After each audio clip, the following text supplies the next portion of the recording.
time you bring up Cedar Point, I remember when you and I went and I wanted to do some sort of ride where you had to sign a waiver. Oh no, I said no. And you said no. I did. I was like, Yeah. like you're about to graduate from residency. Residency. Yeah. No, because I didn't want to be the person that had to call our parents. Oh, that's the only no. Not that you didn't want to go to my funeral. You didn't want to have to call mom and daddy. I don't want to call mom and daddy and be like, so here's what happened. Like, no, I don't want to do that. Because here's the thing. If you remember, our mother had some sort of weird disdain for theme parks. And what never helped is that whenever we were about to go, some breaking news would have somebody getting their head or legs cut off at some random fair. It wasn't even like a theme park. It was like a fair that said that something went wrong and somebody got crushed by a Ferris wheel. So it'd be like, no, I don't want you to go. And we're like, no, this is a permanent, like it doesn't move from city to city. Like it's permanent. Right. And that was it. Yeah. So me, you, and one of our friends decided we're going to go. And it wasn't Cedar Point. It was Kings Island right outside of Cincinnati. Kings Island. You're right. And you wanted to, and here's what's funny. It was something that I always wanted to do. You wanted to go on the thing where we would be together and they would drop us from this high point and we would swing back and forth like on this tether.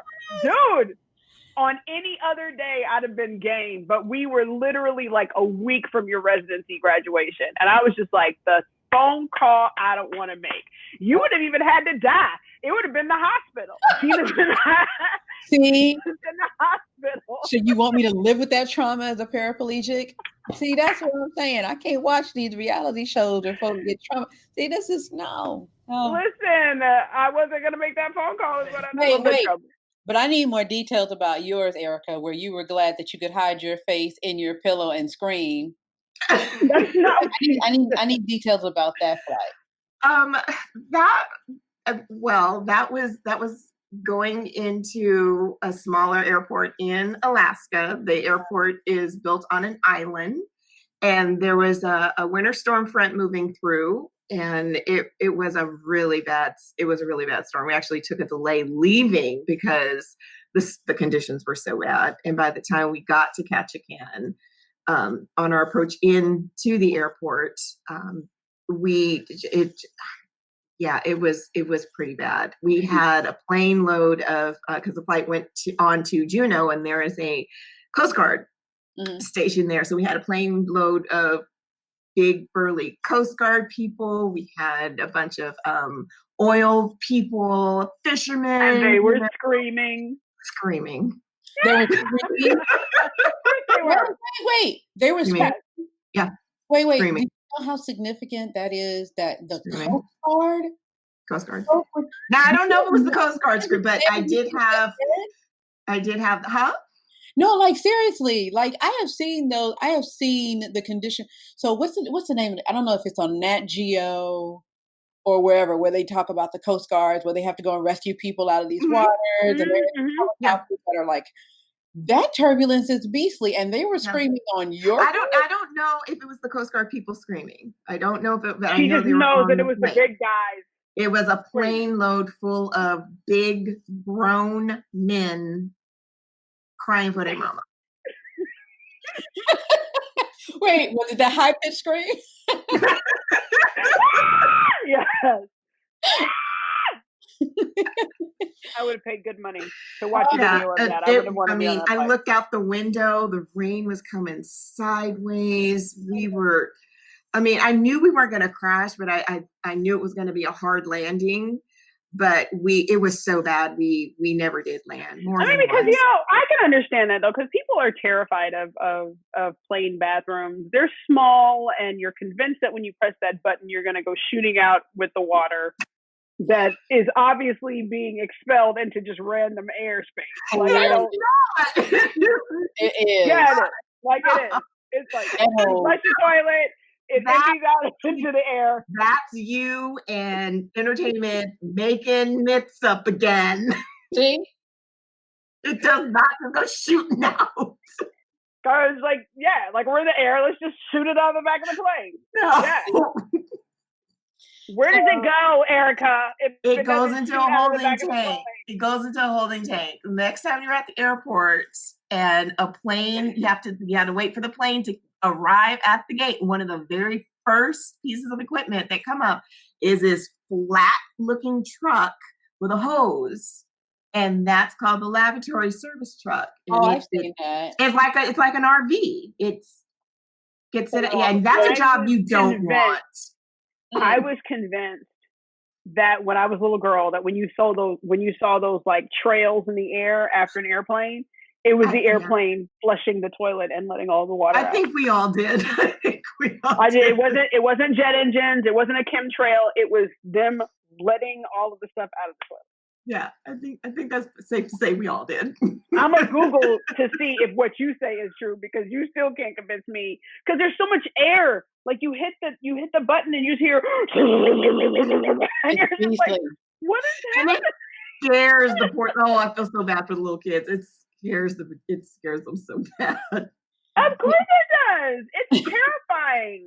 That's why. So I always go to the restroom before I get on the flight, just so I won't have to. That didn't work when I flew to Europe, but no, you're gonna.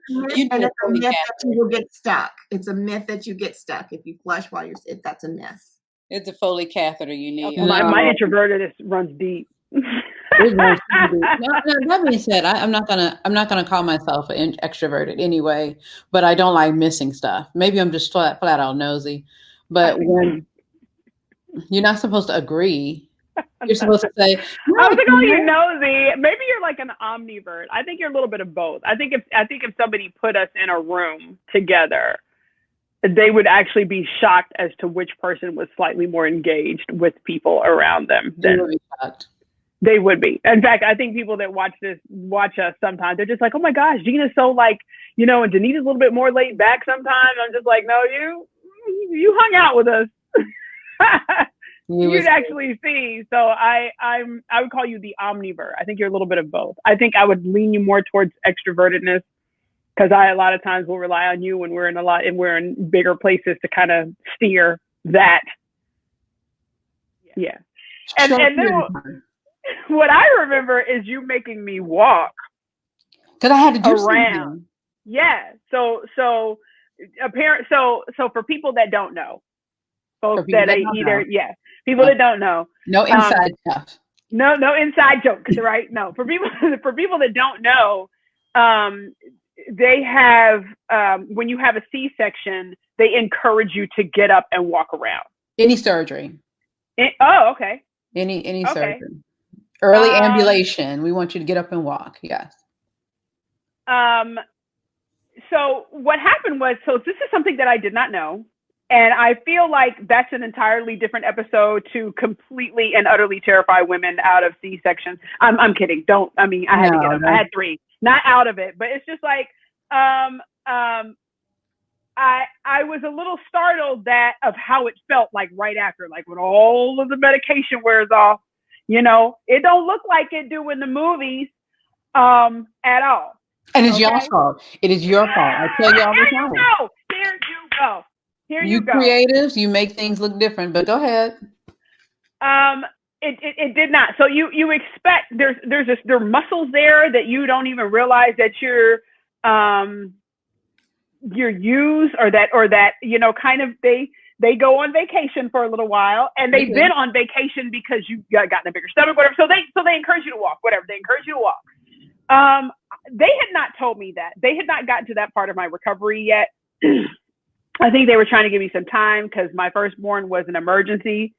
And so you show up.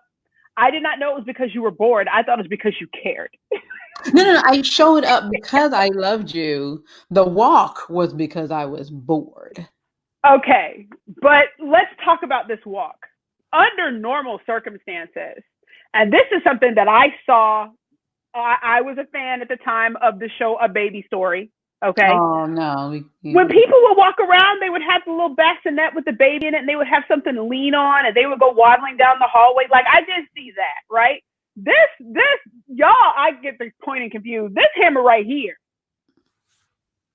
had me walking. All I had was just me and her in the hallway.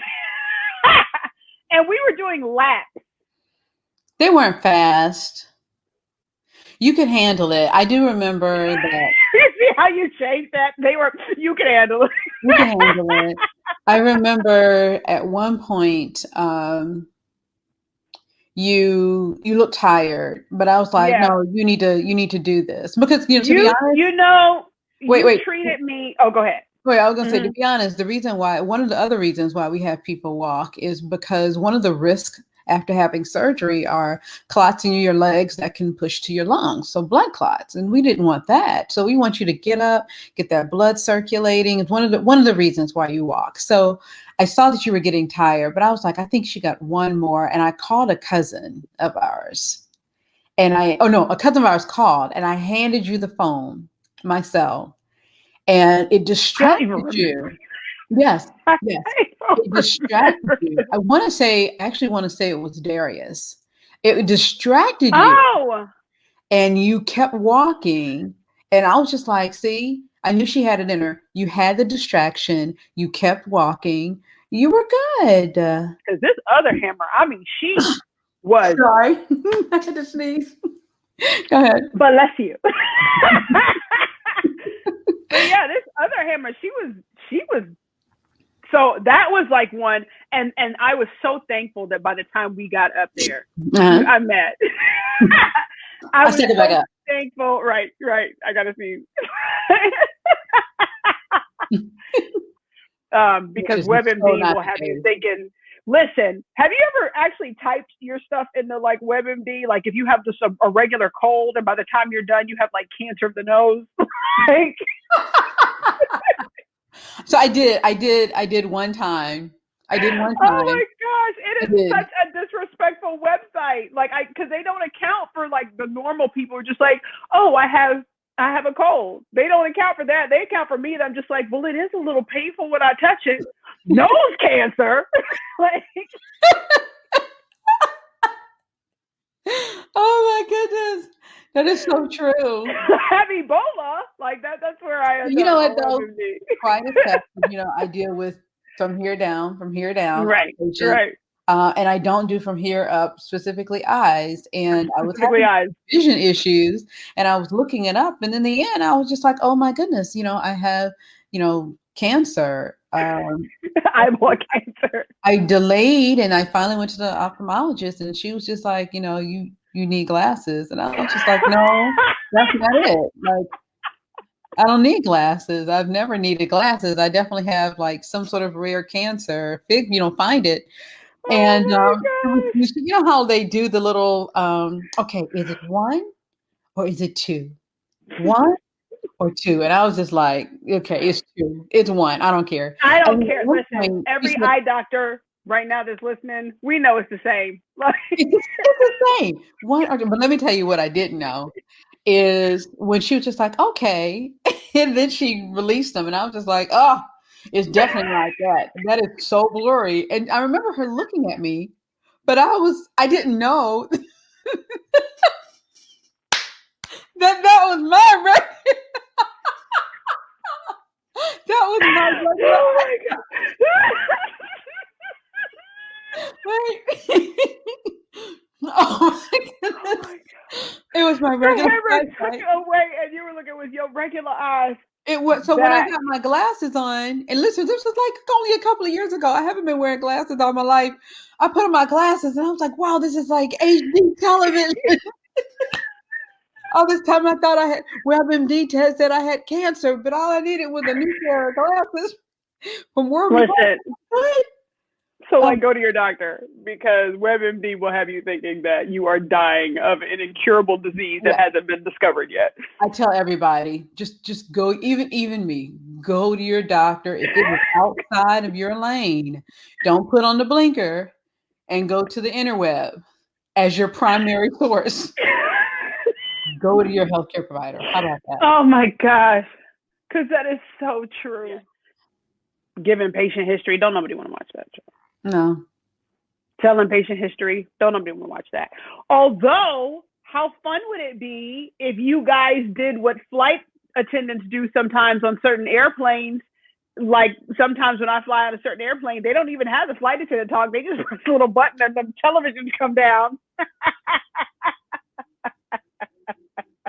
Thank you for choosing so-and-so Mercy Hospital. Yeah, so Mercy Please Hospital. listen to the following instructions. Yes. The Mercy Hospital is gonna call us and be like, "Why'd you talk about it?" Because you know that's a hospital. Is it really?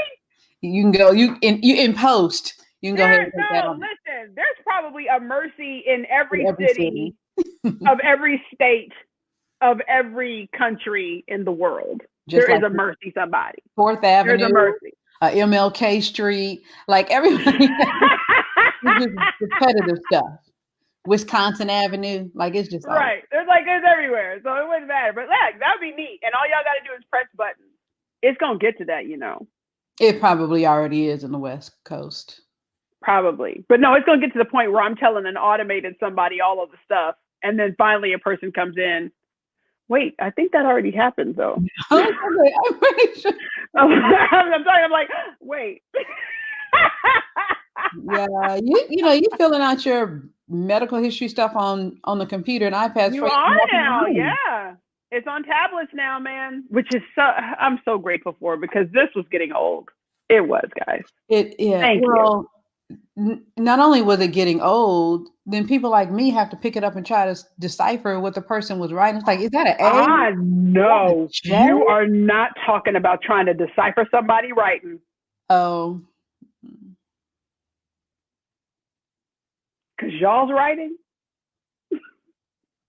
That's because we write too much. I mean, no excuses. You don't try. Like, you don't even try. I'm amazed that people can get medication. Like, now, granted, they don't, for where I am now, they don't even hand you the the slip anymore. They send that joint computer right directly to the pharmacy. But back in the day, I'm like, how are you getting opioids with a signature like this? Like, this don't even look like, how are you getting narcotics? And it looks like somebody just did a line. Just like, y'all don't listen. Or a little thing. Y'all don't be caring. Y'all don't be caring. It's not that we don't care. You just, it's interesting. I had a decent handwriting. I don't want to say decent. I would brag about my handwriting.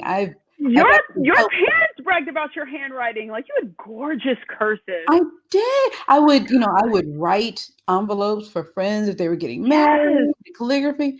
Man, I mean, I wouldn't think I was out of residency. There was one time I remember writing a note and I went back because I had to round on the patient again. And I was just like, what is this?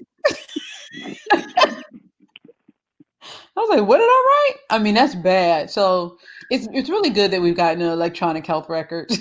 I mean, for everyone, it's better for everyone. For everyone. Let me tell you what got me. I was with my oldest niece and nephew, because I got 6.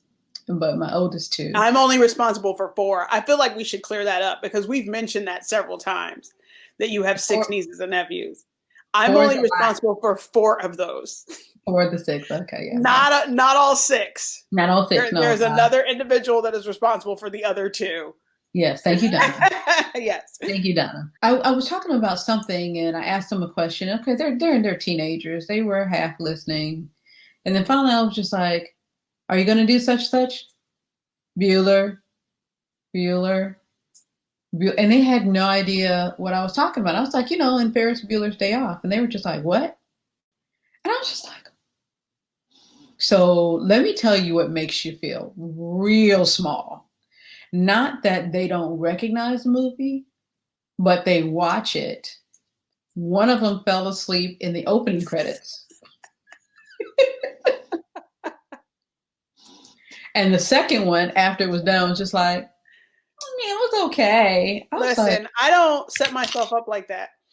I did. My kids, there are certain things where I'm just like, you're not gonna watch this and you truly appreciate it because even Ferris Bueller's Day Off, classic to us because it's 90s jokes. So real talk, Hulu just released Animaniacs, a new series.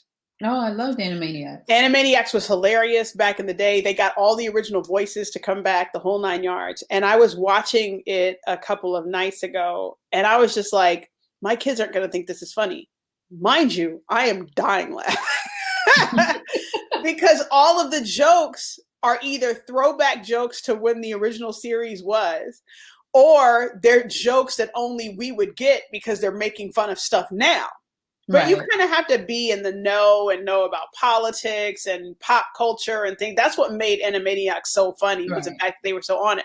And what made it funny to me was that it made sense to us then because we were old enough to understand the jokes. You push that thing 20 years out, it's still, you know, it's for us. Like, that show is still for us. And I was just like, my kids were like, can I watch Animaniacs? I was like, I mean, you can. You can. I don't know if you're going to. Did they like it? They were kind of like, they were apathetic towards it, which is what I thought would happen. They're just like, you know, it was no big deal. Me, hilarious. So it's I've stopped showing them stuff that I hold near and dear to me. I'm just like, can we watch? No, you can't watch it. You'll ruin it. You'll ruin it for me. And like, because I remember you used to bring these albums home. And I mean, you were the person, you would listen to the album. Like, there are certain albums I know like the back of my hand. But if you think about it, there are some albums though, you have to listen to the entire thing. Like Maxwell's first album, you had to listen to the entire from the beginning to the end. It was a story. I knew it. I knew that whole album. Faith Evans, I know that whole album. Jill Scott, I know the whole album. Why, class? Because Gina didn't just listen to it once through the whole time. She wanted to the second time all the way through. She'll do the third time. My kids, one time Janet Jackson's Run Away, Me and My Love. And they were just like, how do you know this so well? Because your Auntie Gina played that song 9 times, because you would buy singles. You would buy the singles where there was the same song 5 times on the CD, and you would. But it was a different. It was a different experience every song. So they would have like the original. They would have the radio edit. They would have the house edit. They would have the trap edit. They would have the slow R&B edit of the same. Like, you had to. Janet Jackson. I wish I was a little bit taller, dude. Oh, I know all 3 of those. If I could, that one. The Janet Jackson one, Run Away, and I wish it was a little bit taller. I should not know those songs verbatim, but what do? All 5 tracks, same song. About some of the songs, I think you posted it on social media, about the trash singers in a certain decade. No, and he was just like, I was telling you all, everybody dancing in front of the TV with the no control at the Grammys. I was telling you all they couldn't sing. I feel like I need to explain that though, because yes, I had a social media post where I posted that in the 90s, we gave a lot of singers of that time a little too much credit.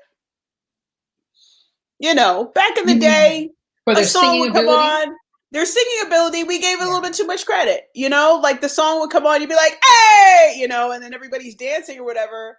And then when you go back and re-listen to it, like really listen, like I'm not trying to make no enemies. No, we're not gonna call no names. We're not gonna call no names. But like there was a particular individual that has a cover of a Stevie Wonder song. Now, Stevie Wonder is iconic. Okay, first of all, can't nobody beat Stevie. Nobody should sing Stevie. Okay? You have just limited all of the. I haven't, because you'll actually be shocked. You will actually be shocked about how many people cover Stevie Wonder songs. Really? Okay? A lot of people cover Stevie, and they probably shouldn't. Like, let's just put it out there.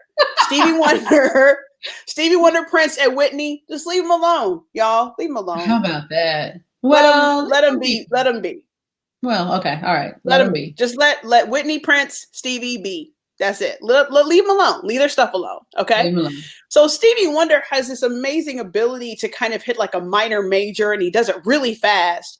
And because he's playing for himself, you kind of you don't really notice that that's what he's doing until somebody else uses his orchestration to sing the song. And so Right. they're using Stevie's orchestration, which hits that minor major, like, you know, you know, and this guy kept going, it incenses me. Back when the cat released it, though, everybody was like, oh, snap, you know?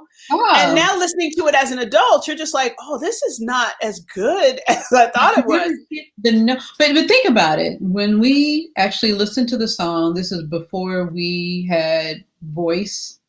This is before all of us became critic, because at that time there was no, we talked about this last time. There was no YouTube, there was no AGT, there was no all these shows. Right.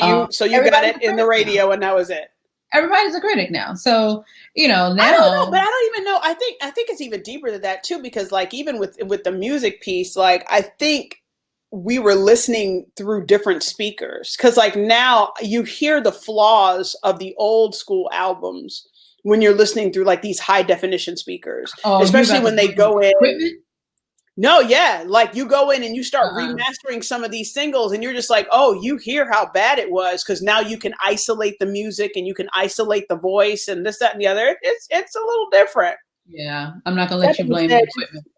Leave Stevie and them alone. I'm not blaming the equipment on the bad voices. I'm blaming the equipment on why we didn't hear it in the 90s.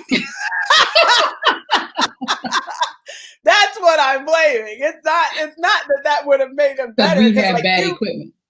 We have bad equipment. Dollar Tree, I don't understand why it's a universal rule that there's no order in there. It frustrates me. There isn't. It's like a part of their onboarding. And so what we want you to do is stock the shelves with pandemonium as your guide. Where do you think they wouldn't look? Put it there. Come on, let's run some drills. When you push the racks from the back, make sure it blocks the aisle. Don't let them be able to access the product they need. Every Dollar Tree, everywhere. Every. Listen, but let me tell you something. You want to throw a phenomenal party with fantastic decorations for a child? Or Christmas or holiday stuff. This child's getting this charger of China that's sitting right in this house. I cannot let me tell you, because that's one of the things that we do. Or we started doing like early on, because I would have friends that would like they had multiple kids and they were doing these parties that were costing like $400-$500 a birthday. And I'm just like, I don't understand that. Like we have too many kids for that. So we go to Dollar Tree. You know, you pick a theme every year. Like your theme this year is blue. Not a theme, Janita. It's a blue theme. And so everything in Dollar Tree is blue is a decoration. You would think, and I remember the first time I did it, it was just one of those things where it's like we wanted to decorate to make somebody feel special. And I did it, and I think I spent a total of like $20 on like party favors, decorations, balloons, plates, streamers, the whole 9 yards. And they thought it was the best thing since sliced bread. I was like, oh, you gonna only cost me $20 in decorating. So the advice that I would give. The advice. You have to, no, but it's not, I don't know if it's the seed of substance yet. Because let me tell you something. You have to take into account how people perceive problem solving, right? Oh, well, yeah. So here's a great example. I had to learn that everybody doesn't think like me in the most forced way that I could possibly be in. You know, our family goes to Disney World, and with my other side of the family, we all go to Disney World. The kids are there, you know, my sister-in-law, brother-in-law, my in-laws, and we go in. And with me, I'm a very methodical person. I'm just like, you know, let's get the map. We're going to mark off all of the rides that, you know, with our little thing, you know, they have phone apps now. Let's see what the wait time is. So let's hit up all of these rides so that by the time we want to be on Space Mountain, then the wait time isn't that bad. We would have hit, you know, the mountain train. I'm that person. Like, let's plot out Disney World so that everybody can get what they want. It can still be fun, right, but we know exactly where we're going, right? My family was not that. They were just like, let's just walk around Disney World. And when we run into something we want to do, We'll do it. And it took about 2 hours for the anxiety to go away. Because I was just like, nobody, I'm with my phone. I'm just like, nobody was nobody was like, there's no way that the haunted mansion don't want to go down. Like, no, we'll get there when we get there. And I was so to think what that was in a very relaxed situation where there was no pressure to win $1 million. I cannot imagine me coming away with a healthy relationship with anyone if we're trying to solve this problem and both of us have completely different ideas of how it's like, it wouldn't work. It wouldn't work. I'd be a terrible reality show contestant for that reason. I gotta get this water. All right, we can get the water now. Water will be gone. Get all of our water. Where's your water, girl? We actually got the water tonight. Look at that. Got that water. That water. We got the water. Gotta get that water. I gotta go get this water. I really do flash out this cough. Oh, we gotta get this water, girl. We gotta get this water.